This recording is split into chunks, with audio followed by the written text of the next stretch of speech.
Hello darlings, ఇందాకే విజయ్ సేతుపతి గారిది 'ఏస్' movie చూసొచ్చిన.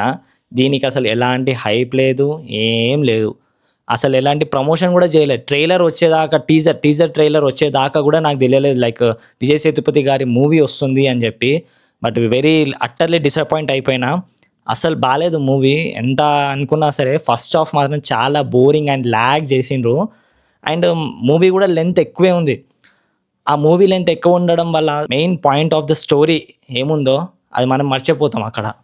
అరే ఇది కదా అని. ద నేమ్ ఏస్ అనేది అసలు ఎక్కడ కూడా సింక్ అయింది అన్నట్టు అనిపించాలి. జస్ట్ ఫస్ట్ ద పోకర్లో ఆడతారు కదా, ఏస్ కార్డ్తోని ఆడతారు కదా పోకర్లో. సో అలా ఉంది. బట్ ఏంటంటే అది ఫస్ట్ హాఫ్లోనే అయిపోతుంది. సెకండ్ హాఫ్లో ఏమి ఉండదు. మొత్తం అంతా సెకండ్ హాఫ్లోనే ఉంటుంది. సెకండ్ హాఫ్లో కూడా ఏది కూడా కరెక్ట్గా ఉండదు. బికాస్ మలేషియన్ పోలీస్ వాళ్ళని ఎంత ఈజీ తీసుకుంటారంటే దీంట్లో చూసిన తర్వాత అర్థమైంది.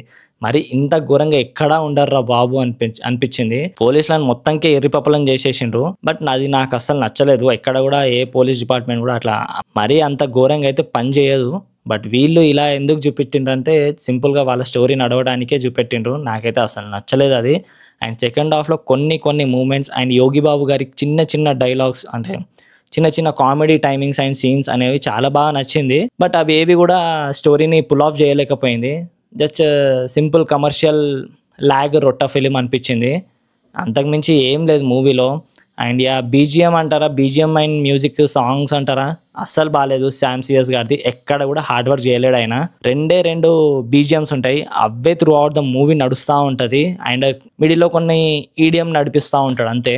డించకు నడిపిస్తూ ఉంటాడు. విజయ్ సేతుపతి గారు as usual the great actor. So ఆయన గురించి నేను ఎక్కువ ఏం చెప్పను. అండ్ రుక్మిణి వసంత్ గారు she's good in her role. And Yogi Babu అయితే చింపేశారు. ప్రతిసారి ఆయన రోల్ ఉంటే మాత్రం చాలా ఎగ్జైటింగ్గా మంచిగా అనిపిస్తుంది. ఆయన డైలాగ్స్ కానీ ఏదైనా కానీ మంచిగా అనిపిస్తుంది. ఈ మూవీలో ఇంకా ఏమైనా ఎక్స్ప్లోర్ చేయొచ్చు, ఇంకా డీప్గా ఎక్స్ప్లోర్ చేయొచ్చు అనిపించింది. బట్ ప్రతి సీన్ని కూడా ల్యాగ్ చేసి చూపిస్తూ ఉంటారు. దానివల్ల మనకు ఇంట్రెస్ట్ అనేది పోతానే ఉంటుంది. ఎక్కడ కూడా ఇంట్రెస్ట్ హోల్డ్ చేయరు. ఎందుకంటే ప్రతి సీన్ మనకు ముందుగానే అర్థమైపోతూ ఉంటుంది. ఇక్కడ ఇది జరుగుతాయి అని చెప్పి.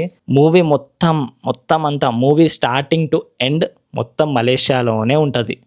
ఎక్కడ కూడా ఇండియా రిఫరెన్స్ ఉండదు, ఏది ఉండదు. So it's like just timepass film అంతే. అందుకే వాళ్ళు కూడా ఎక్కువ ప్రమోషన్ చేయలేదు అనుకుంటా. వాళ్ళు ప్రమోషన్ చేయందే మంచిగా అయింది. వాళ్ళ ప్రొడ్యూసర్స్ డబ్బులు కూడా మంచిగా మిలిగింది. And this is my review for Ace, Vijay Sethupathi గారి మూవీ. పోవచ్చా బ్రో టైంపాస్కి అంటే మాత్రం యూ క్యాన్ ట్రై. బట్ నాకు మాత్రం నేనైతే అసలు వద్దంట. You can try if you want to for this weekend. వేరే మూవీస్ ఏవి కూడా లేవు. సో ట్రై చేస్తామంటే చేయండి. ఫస్ట్ హాఫ్ భరిస్తామంటే మాత్రం భరించండి. సెకండ్ హాఫ్లో కొంచెం అక్కడక్కడ క్రేజీ అనిపిస్తుంది.